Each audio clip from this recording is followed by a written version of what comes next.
Bonjour et bienvenue en Transparence, le magazine de la rédaction qui parle de l'actualité et qui donne la parole à ceux qui font l'actualité. Une petite pause dans l'actualité politique ce midi puisque notre invité c'est Monseigneur Calvet, l'archevêque de Nouméa. Bonjour. Bonjour. Bonjour Monseigneur, merci d'avoir accepté notre invitation à quelques jours du pèlerinage de Ténè. C'est le grand retour en effet de Ténè. Il n'y a pas eu de pèlerinage depuis 2019. D'abord à cause du Covid, ensuite l'an dernier pour des problèmes plus administratifs. Donc Ténè 2023, en fait, c'est un véritable événement.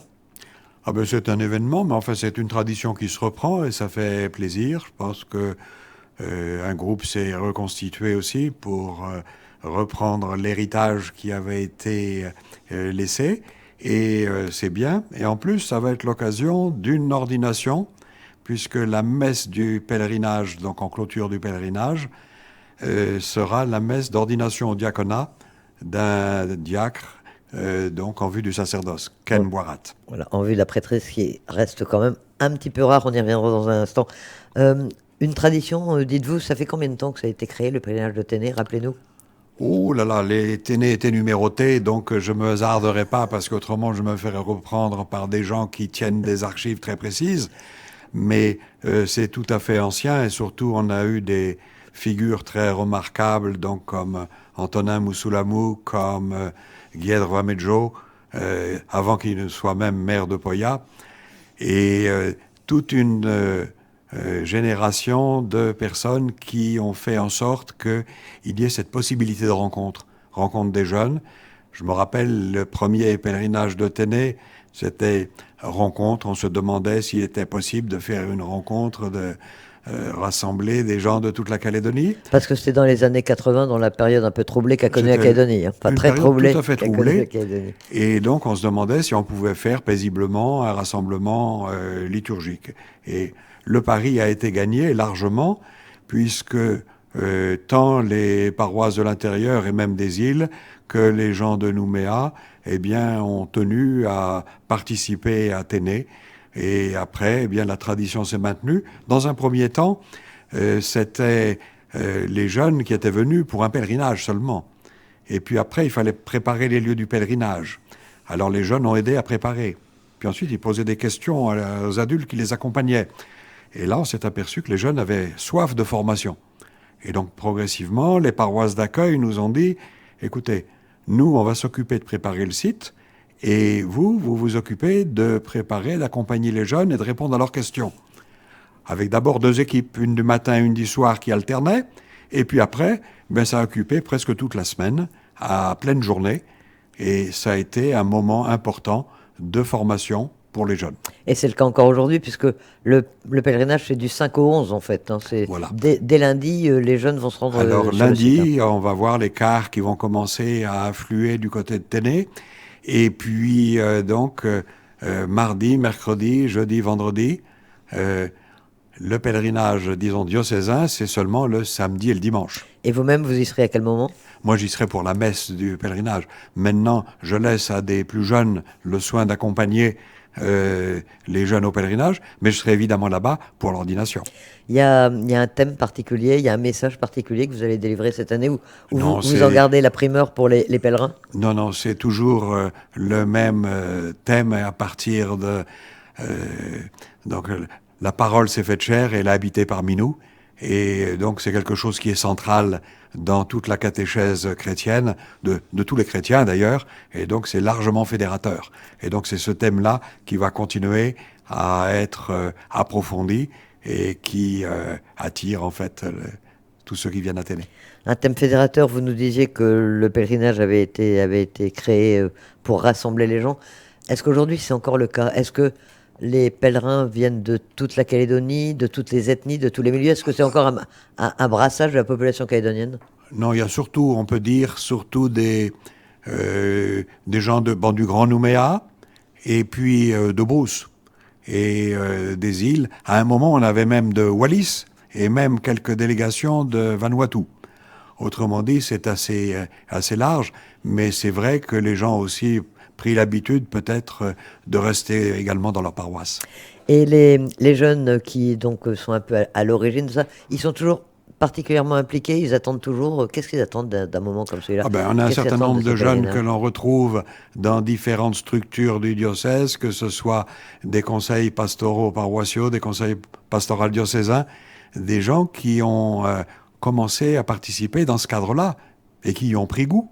Et c'est bien, c'est fait pour ça. Vous attendez combien de personnes, même si c'est pas Oh là là, alors là, on difficile, peut jamais. Donc, dans la Bible, on se veillait toujours à ne pas avoir l'audace de décompter le peuple de Dieu, parce que ça appartient à Dieu seul. Donc là, on fait pareil pour le pèlerinage de Ténè. Vous le disiez lors de la messe dimanche que vous célébrerez, il y aura donc l'ordination d'un diacre qui se destine à la prêtrise. C'est presque un peu exceptionnel, dirons-nous. Il y a beaucoup de diacres, mais ce sont des diacres permanents. Il y a quand même une crise de vocation dans l'Église et en Nouvelle-Calédonie aussi. Alors c'est vrai qu'on aurait davantage de candidats pour le sacerdoce, c'est-à-dire pour le séminaire, eh bien ce serait mieux. Mais on en a toujours quelques-uns. Et donc le fait que l'un, malgré le Covid, malgré les problèmes qui le bloquaient, soit en Calédonie quand il faisait son année de stage, soit à Fidji pour les mêmes raisons de la pandémie, eh bien on a pu quand même l'acheminer, donc jusqu'à ce que, avec la pleine approbation du recteur du séminaire de Suva, eh bien il soit présenté pour l'ordination comme diacre, en vue du sacerdoce. Après, quel va être son cursus une fois qu'il est diacre? Combien de temps avant l'ordination sacerdotale? Alors, on lui laissera le temps d'être diacre, parce qu'il faut qu'il puisse bénéficier de cette expérience-là, mais il nous sera aussi très utile comme prêtre. Autrement dit, on a quelques nécessités qui peuvent être un peu contradictoires et qu'il faudra arbitrer. Alors, crise des vocations, pas seulement en Nouvelle-Calédonie, hein, mais ici, il y a quand même beaucoup de paroisses qui ne sont pas desservies. Comment faites-vous? Comment est-ce que vous arrivez à gérer? Il y a beaucoup de fidèles, il n'y a pas beaucoup de prêtres? Toutes les paroisses sont desservies, mais elles sont desservies avec les moyens disponibles. C'est-à-dire qu'on ne peut pas inventer. J'ai bien regardé dans mes poches, mais j'ai pas de prêtre en réserve. Par contre, les prêtres, quelquefois je leur dis, faites des programmes qui ne soient pas épuisants, que les paroissiens ne voient pas que votre dos quand vous partez ailleurs. Et donc, il est important que les prêtres puissent à la fois avoir un équilibre de vie pour eux-mêmes, mais puissent aussi rencontrer les communautés. Bon, dans l'histoire du diocèse de Nouméa, on est d'une certaine armée, on est armé pour ça, parce que depuis fort longtemps, depuis 170 ans et plus, eh bien, les paroisses, les annexes, n'étaient pas visitées tous les dimanches par un prêtre, mais étaient visitées chaque mois, étaient visitées chaque trimestre peut-être, et il y avait des catéchistes. Et quand je parle des catéchistes, eh bien, en Europe, on me dit « Oh là là, quelle bonne invention vous aviez en Calédonie, est-ce que vous pourriez pas nous en dire un peu plus ?» Et donc, le ministère des catéchistes, et à Rome même, on est en train de redécouvrir l'importance du ministère des catéchistes, pas seulement des catéchètes, les personnes qui font la catéchèse, mais des catéchistes qui, dans beaucoup de diocèses, dans notre région d'Océanie, mais aussi en Amérique du Sud, mais aussi en Afrique, eh bien, sont des responsables de communautés et qui assurent vraiment un soin pastoral d'une communauté. Ils assurent la continuité de la vie spirituelle de la communauté. Mais quand même, comment convaincre des jeunes, et des jeunes calédoniens de s'engager dans une vie religieuse? Est-ce que c'est l'un de vos soucis? Est-ce qu'on sait comment faire pour les inciter à devenir prêtres ou à servir l'Église? Ah ben, ils voient des prêtres. Les prêtres ne sont pas tous... Bon, certains sont âgés, c'est bien. Ils ont fait ce qu'ils pouvaient pendant le temps ils pouvaient le faire. Il y en a d'autres qui sont plus jeunes et qui sont actuellement à l'œuvre. Il y a des séminaristes actuellement. Et actuellement, on a quelques séminaristes, pas beaucoup. Mais on en a un qui est en stage avec le père Jean-Paul à la fois. On en a un autre qui est de Yingen et qui, lui, est au séminaire tout à fait au début, à Suva. Donc vous pensez que la relève va être assurée? Alors, c'est pas la relève de tel ou tel, parce qu'il s'agit d'un diocèse. Donc les prêtres sont pas nommés définitivement pour une paroisse, mais s'ils sont prêtres diocésains, ils sont incardinés, comme on dit, à un diocèse. Donc ils appartiennent au diocèse, et il appartient à l'évêque, avec les prêtres, avec aussi les prêtres religieux, eh bien, d'assurer le mieux possible le service pastoral de l'ensemble des chrétiens. C'est ce qu'on essaye de faire. Alors le temps pascal vient de se terminer avec la célébration dimanche de la fête de la Pentecôte. Comment est-ce qu'il a été vécu en Nouvelle-Calédonie? Encore une fois, on a souvent l'impression que les églises sont pleines quand même s'il y a ce problème de prêtres dont on parlait, et même s'il n'y a peut-être pas assez de prêtres. En tout cas, les églises sont pleines. Alors, les églises sont pleines plusieurs fois au week-end, c'est-à-dire que les prêtres se déplacent et assurent plusieurs fois dans le week-end des messes dominicales, soit du dimanche, soit éventuellement la messe anticipée au samedi soir. Et donc, c'est le cas de beaucoup de paroisses. Et quand on n'a pas la possibilité d'assurer l'Eucharistie présidée par un prêtre, eh bien, on redécouvre ce qu'on savait déjà, c'est-à-dire qu'il faut que la communauté se rassemble autour de la parole.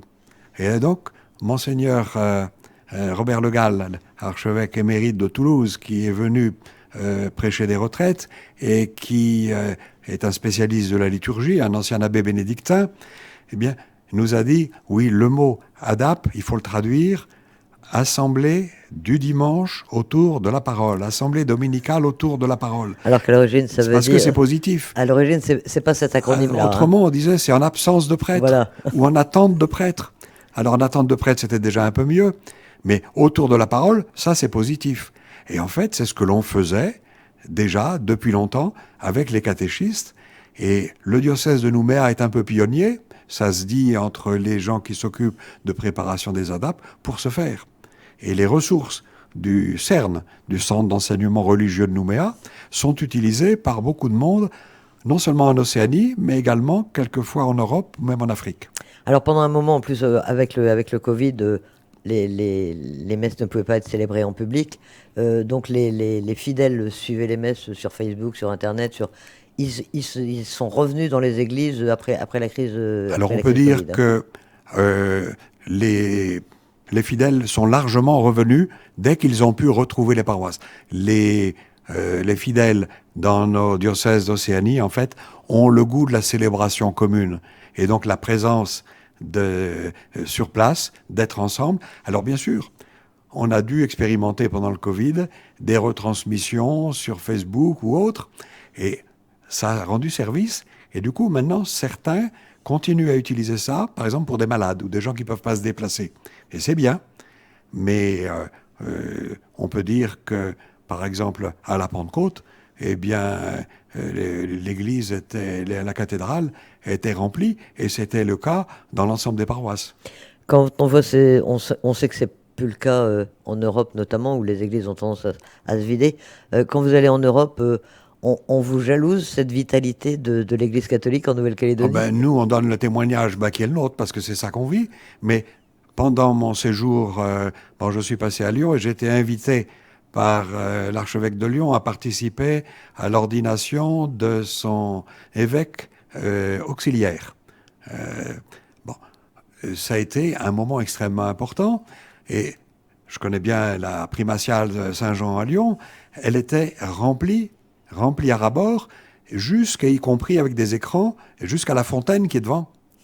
Donc c'était impressionnant. Donc il y a de l'affluence également. Vous nous parliez de la visite de Monseigneur Le Gall. Il y a d'autres visites qui ont eu lieu ou qui sont prévues en Nouvelle-Calédonie? Alors dans peu de temps, on a Monseigneur Riocreux qui va faire un tour. Mais ça, les Calédoniens le connaissent suffisamment. L'ancien curé de la cathédrale de Nouméa, notamment. Donc il va passer quelque temps ici avant de repartir pour l'Europe et surtout pour aller faire un tour à la Guadeloupe, le diocèse où il était précédemment, pour participer à la consécration épiscopale de son successeur.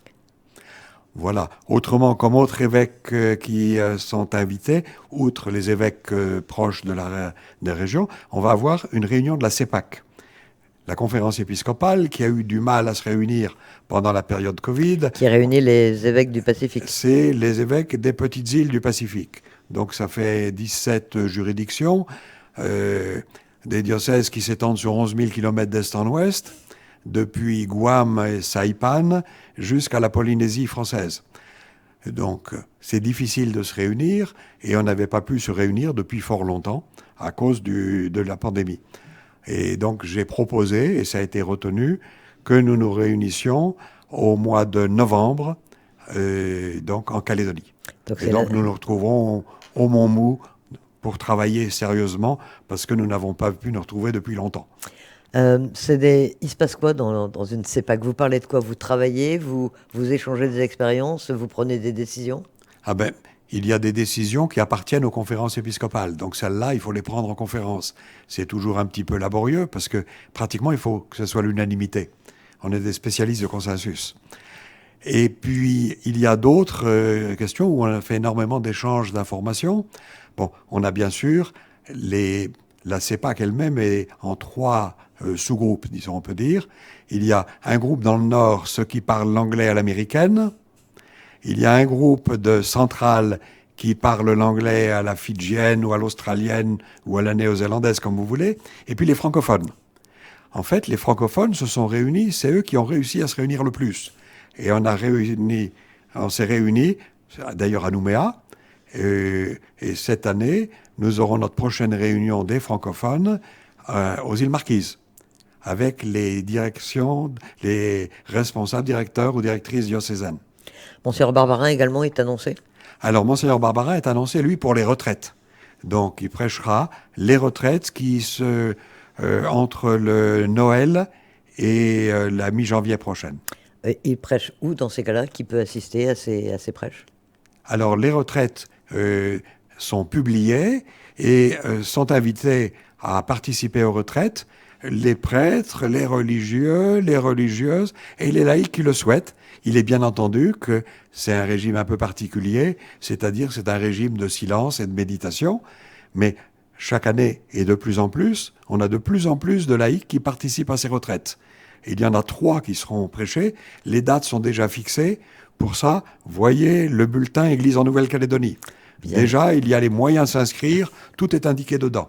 Très bien, et nous en parlerons bien sûr.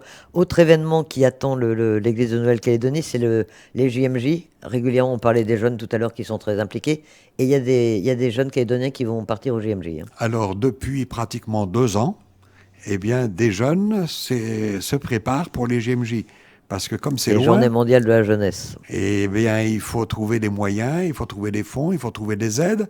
Et donc, des jeunes se sont occupés de cela, accompagnés par des prêtres et qui vont les accompagner pour faire le déplacement. Donc le déplacement, les JMJ cette année auront lieu au Portugal, Fatima. Et donc le pape devrait y aller. Les jeunes de Calédonie vont partir. Le total de la délégation, ce devrait être de l'ordre de 44, avec 3 prêtres, le père Pierre Ngo de l'église du Vœu, le père Jean-Patrick Caléga de Païta et le père Jacques Souta, la côte Est. Et donc, ils suivent ça depuis longtemps et les jeunes, eh bien, préparent cet événement parce que pour eux, eh bien, c'est quelque chose, bien sûr, dont ils se souviennent et ils reviendront juste pour le 15 août. Autrement dit, pour le 15 août, pour la fête patronale du diocèse qui est célébrée selon la tradition à la paroisse de la Conception, eh bien, ils rendront compte de quelque manière, on les reverra. Ils vont apporter leur témoignage et voilà. Dire ce qu'ils ont appris dans ce déplacement au JMJ. Vous-même, vous n'allez pas au Portugal, mais vous étiez à Lyon récemment, vous nous le disiez, et au Luxembourg, parce que vous êtes aussi un spécialiste de la liturgie. Alors, et ça, les Calédoniens ne le savent peut-être pas trop. Bon, je me suis intéressé toujours à la liturgie et dans le diocèse de Nouméa, on a quand même veillé toujours à la liturgie, hein, c'est bien. Et je ne suis pas le seul. Et parmi les prêtres, il y en a un certain nombre, que ce soit des anciens ou des plus jeunes, qui s'intéressent beaucoup à la liturgie. Alors, je m'étais déplacé là pour aller participer à la commission épiscopale francophone pour les traductions liturgiques. C'est un nom un peu compliqué, mais c'est l'organisme qui prépare pour les francophones, parce qu'il y a des francophones en métropole, je dis encore métropole, au Canada, en Suisse, en Belgique, mais également en Afrique, mais également à Monaco, également au Luxembourg, et également dans le Pacifique. Et c'est à ce titre-là que la CEPAC, la Conférence des évêques des îles du Pacifique, m'avait demandé de suivre et d'être le correspondant du côté francophone. Un autre évêque anglophone travaillait du côté de l'ICEL, c'est-à-dire l'organisme équivalent du côté anglophone. Sur le plan liturgique, il y a des innovations, il y a des évolutions qui sont prévues ou... Alors, il y a toujours des travaux qui sont en cours et quelquefois des travaux qui sont peu connus. Par exemple, les livres liturgiques qui sont évidemment publiés en latin, et bien ensuite, on essaye de les traduire et de les diffuser en français. Mais vous avez des choses comme, par exemple, le martyrologe. C'est un livre un peu spécial, c'est le livre dans lequel vous avez tous les saints, c'est le catalogue de tous les saints affectés au jour de l'année. Et moi, j'avais un petit problème que j'ai signalé avec un saint que nous aimons beaucoup en Calédonie, c'est saint Austremoine. Parce que c'est le patron de l'église de Puebo, c'est le premier patron du vicariat apostolique de Calédonie, fondateur de l'église d'Auvergne. Il a évangélisé les tribus arvernes. Et donc... Et il n'est pas dans le martyrologe. Et si, il est dans le martyrologe. Mais il est à un endroit très mal placé, enfin très bien placé, parce que il est peut-être 15 ou 20e dans la liste, mais le 1er novembre, la fête de la Toussaint, autrement dit, il passe à l'ombre dans la lumière de la Toussaint. C'est un peu dommage pour nous. Mais il est fêté quand même le 1er novembre. Mais on le fête, il a quand même sa fête le 1er novembre, il existe bien toujours. Et en Nouvelle-Calédonie, d'ailleurs, on fait il n'y a pas de célébration particulière, si, pour Saint-Austremoine? Alors, Saint-Austremoine, j'espère, et je pense que nos auditeurs du côté de Puebo pensent à fêter Saint-Austremoine. Je leur en ai reparlé plusieurs fois à l'occasion de confirmation, et ils étaient contents de savoir qui était Saint-Austremoine, et donc un évangélisateur des premiers siècles en Europe. On leur en reparlera. Vous n'êtes pas allé à Rome, en revanche, depuis un certain temps. Vous avez des nouvelles tout de même, on imagine? On se tient régulièrement au courant des nouvelles. Bon, comment le pape ne rajeunit pas lui non plus, mais son état de santé est stable, on peut dire. Bon, il attrape les virus qui passent, ça c'est le cas de beaucoup de gens, mais il veille à sa santé et il n'a pas honte de montrer qu'il a des difficultés à se déplacer, qu'il a de l'arthrose à un point élevé, et donc il se déplace en fauteuil roulant, mais néanmoins, il est toujours bien aux affaires. Et dans son enseignement, dans ses prises de position, dans ses écrits, il y a des polémiques où il y a globalement aujourd'hui... vous savez qu'à Rome, il y a des gens qui sont chargés de s'occuper de faire des polémiques et tout ça, donc ça n'étonne personne, mais il connaît suffisamment et c'est pas un débutant, et donc il voit ça avec une certaine sérénité. Et donc, par contre, il a des choses auxquelles il tient et des programmes auxquels il tient et qu'il suit avec attention. Des valeurs qui sont pas forcément toujours les valeurs portées aujourd'hui par la société. Ça crée un hiatus, il y a une difficulté aujourd'hui pour l'Église de parler au monde. On trouve souvent le pape là où on ne l'attend pas. Et donc, des gens qui croyaient qu'il était à fond pour supporter leurs idées s'aperçoivent que c'est encore ça, mais encore beaucoup d'autres choses. Et finalement, quelqu'un qui est chargé de transmettre l'Évangile, eh bien, il faut qu'on s'attende à ça de lui. L'Évangile, on va toujours sortir des choses nouvelles. Je voulais également vous demander, Monseigneur, puisque vous êtes en Nouvelle-Calédonie depuis longtemps, oui. 69, m'avez-vous dit? C'est exact. Quel regard vous portez sur l'évolution de la Nouvelle-Calédonie, sur le processus politique que vit la Nouvelle-Calédonie? Vous avez tout connu pratiquement, depuis 69, vous avez vu l'évolution de la Calédonie. Qu'est-ce que vous en pensez? Il y en a qui disent qu'il ne s'est rien passé, il y en a qui disent que ça va trop lentement. Tout le monde attend qu'on sorte un peu de la situation dans laquelle on est aujourd'hui. Non, il y a énormément de choses qui ont changé, mais nous ne sommes pas les premiers à avoir commencé à changer. Il n'y a pas très longtemps, on avait fêté à Kowekara les 170 ans ou quelque chose comme ça de l'enseignement catholique, à l'occasion des 50e anniversaire du CAEC. Mais en fait, l'enseignement et l'effort, c'est pas seulement de l'Église, c'est pas seulement des églises, mais c'est l'effort d'une foule immense de personnes qui se sont occupées de formation, à tous égards. Et donc on a une société qui change. Et, récemment, il s'est passé un événement qui était également intéressant, c'est le chapitre de la congrégation des petites filles de Marie. La congrégation qui est bien connue en Calédonie, on a connu des grands noms comme... je pense à sœur Louisa Oumando de Puebo, je pense à la sœur Caro, qui était connue de tout le monde à Nouméa. Cette congrégation, c'est la première congrégation religieuse féminine de toute l'Océanie, 1875. Et bon, le chapitre n'avait pas pu se tenir parce que il y avait le Covid. Eh bien, ces 2 dernières semaines, il a pu se tenir au Tabor. Ça fait pas beaucoup de bruit, mais ça fait beaucoup d'effets.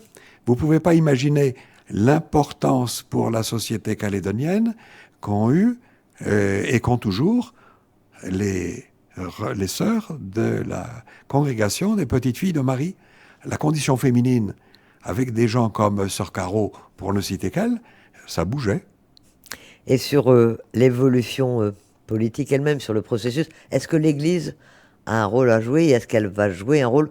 On sait par exemple qu'en 88, dans la commission du dialogue, il y avait eu notamment le père Guiberto qui était présent. Et est-ce qu'aujourd'hui encore l'Église est sollicitée? Est-ce qu'il y a des responsables politiques qui viennent vous demander votre avis, votre éclairage, celui de l'Église?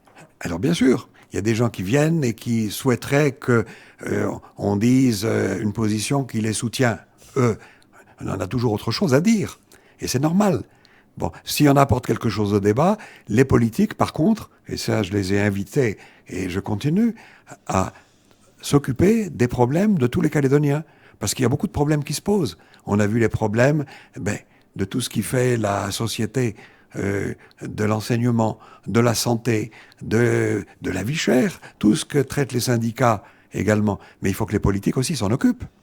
Et ça, on ne peut pas continuer à avoir un débat qui est uniquement entre politiques sur des questions politiques. Il faut qu'on s'occupe de la société dans son ensemble. Et l'Église, eh bien, elle a quelque chose à dire à ce sujet, non pas pour prendre la place des politiques, c'est leur travail, ils sont même payés pour ça. Mais par contre, dans l'Église, on a quelque chose, et c'est pas un secret, c'est ce qu'on appelle la doctrine sociale de l'Église. Et à chaque fois que l'on peut, eh bien, on présente cette doctrine sociale de l'Église, qui est un enseignement que l'Église a essayé de mettre au point et continue d'essayer de mettre au point, fondé sur l'Évangile, mais pour dire, non pas il faut faire comme ci et comme ça, mais elle donne les éléments de réflexion, les éléments qui sont utiles pour ceux qui font de la politique.